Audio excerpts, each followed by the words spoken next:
Excellent. Well, good morning, everyone. Welcome, and thank you for joining us today. And can I start by firstly acknowledging and naming all of the owners who are and shareholders who are here today, who have given us the opportunity to come and visit your farm and see in person just some of the change in practice that you have adopted over a number of years. And it's fantastic to see that in person and to see the impact that it's having. So thank you for your generosity today.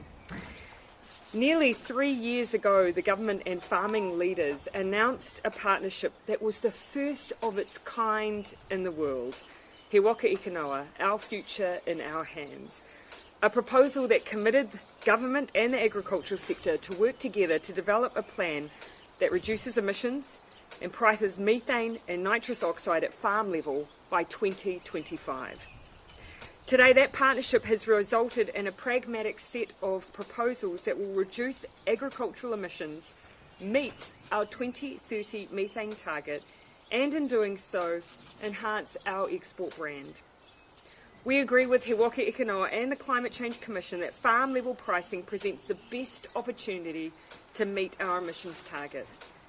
The government has largely included the He Waka Ika Noa partnership proposal to price and reduce emissions, which the government has built on in the consultation document released today. The proposal as it stands means New Zealand's farmers are set to be the first in the world to reduce agricultural emissions, positioning our biggest export market for the competitive advantage that brings in a world increasingly discerning about the provenance of their food. I know once finalised, this will put New Zealand on the best possible footing going forward. The proposal would give New Zealand farmers control over their future, control over the way they make their reductions, the costs and their farming systems. Importantly, all money raised from charges on emissions will be recycled back into the system to fund further research, tools and technology, as well as farmer incentives in order to help reduce emissions.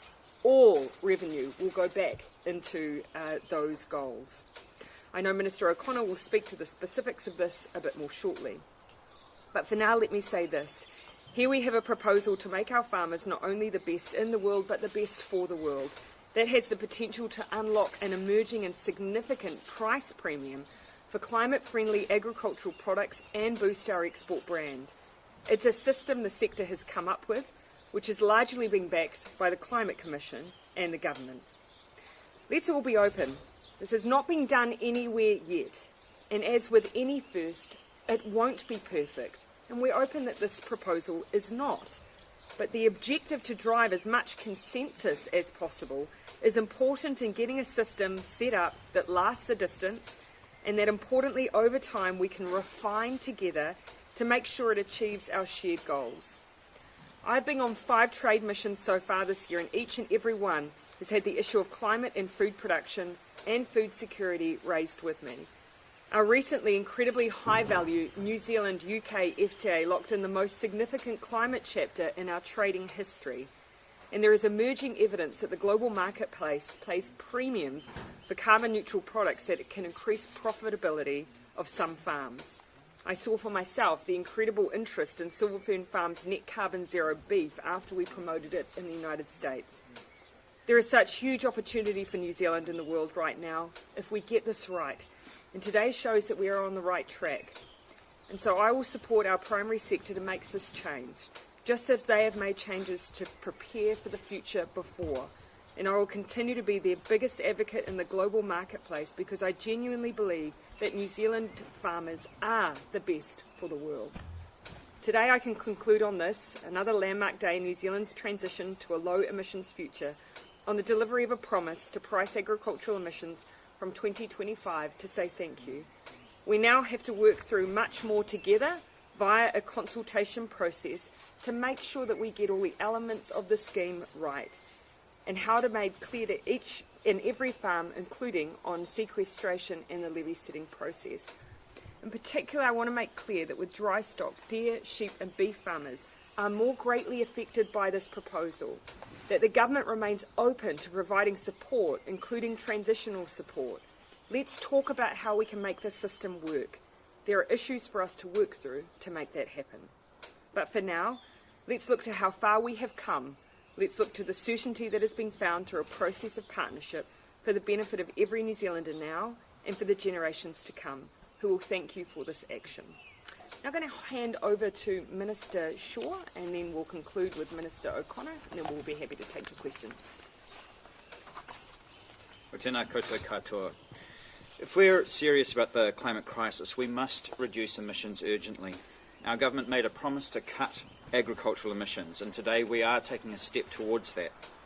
Half of the greenhouse gases in Aotearoa come from our agricultural industry, and those gases, biogenic methane and nitrous oxide, are incredibly harmful to the atmosphere. They are causing more frequent and more severe floods, droughts and storms than we are used to. Farmers are on the front line of those extreme weather events. By 2025, we will become the first country in the world to introduce a system for pricing and reducing agricultural greenhouse gases. This is a challenge that has eluded and defeated successive governments for decades. Cabinet's preferred option for this can be ready by 2025. The proposal is essentially that put forward by the He Waka Eke Noa Partnership earlier this year, but it does contain some important improvements on that proposal. We've taken on board advice from the Climate Change Commission. We're seeking further feedback on some crucial issues, including how to treat fertiliser emissions. Cabinet considered a range of options, including a system based on managing the total volume of pollution allowed rather than managing the price. While it was not Cabinet's preferred option, a bespoke cap-and-trade system designed specifically for agricultural emissions could put a strong limit on the amount of emissions that we allow on farms. And unfortunately, it would take much more time to implement and is unlikely to be ready for 2025. Every other sector of our economy already pays for their emissions through the emissions trading scheme. The government is proposing a different system for farming, one that recognises that each unique farm has different options and different choices about how to cut pollution. One of the issues with the backstop option of bringing agriculture processes into the ETS is that agribusinesses could just offset their emissions by planting trees instead of making changes to the way that we actually farm to reduce emissions. The Independent Climate Change Commission, the Parliamentary Commissioner for the Environment and many others have been very clear that we cannot rely on offsetting methane emissions. We must have a plan to reduce them. So instead, we've been working on a system that will drive genuine gross emissions reductions on farms. And that's an important point. No other sector's emissions are managed in a way that reflects gross levels. Around the world, countries grappling with the same issues are looking to New Zealand to take a lead. We've been talking the talk for some time, and now it's time to walk the walk. My priority as Climate Change Minister is and always will be effective emissions reductions policies to meet our legislative targets. Pricing emissions is a critical step. There is much more work to do to make sure that agricultural emissions come down at a pace required to prevent the climate crisis from getting any worse. We know that there is a huge amount that farmers can do to cut emissions by changing on-farm practices and moving to sustainable and regenerative systems. The window to tackle climate change and to limit catastrophic warming is vanishingly small, but it is still there. Whether or not we take that step will depend on our ability to make deep and lasting cuts to pollution right across the economy. The emissions reduction plan that we published earlier this year and the emissions budgets that it supports have put us on the right track, and is now down to every sector, including agriculture, to play its part and to deliver the low-carbon future that we are all relying on. Nō reira, tēnā koutou, tēnā koutou, tēnā tātou katoa.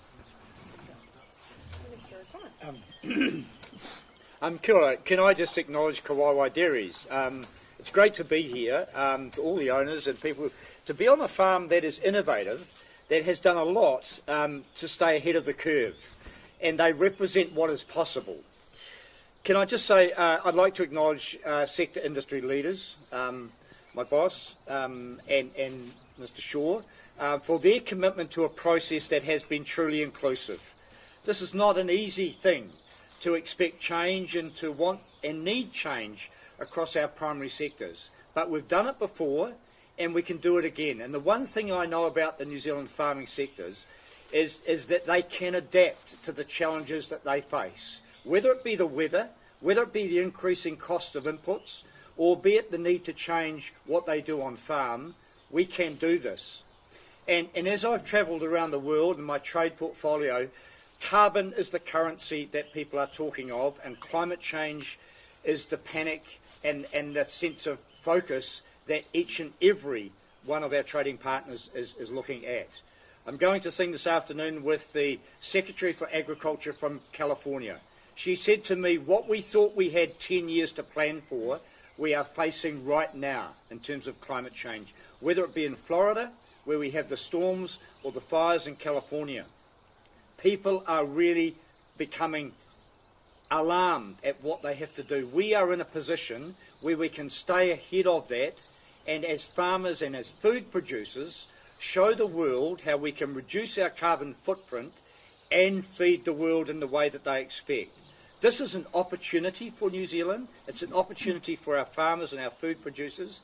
And if we get this right, there's a premium in the marketplace. There's an ongoing demand for our products that will more than cover the adjustments that we need to do on farm. I see this as an exciting opportunity. What we see here today is a wonderful example of what can be done.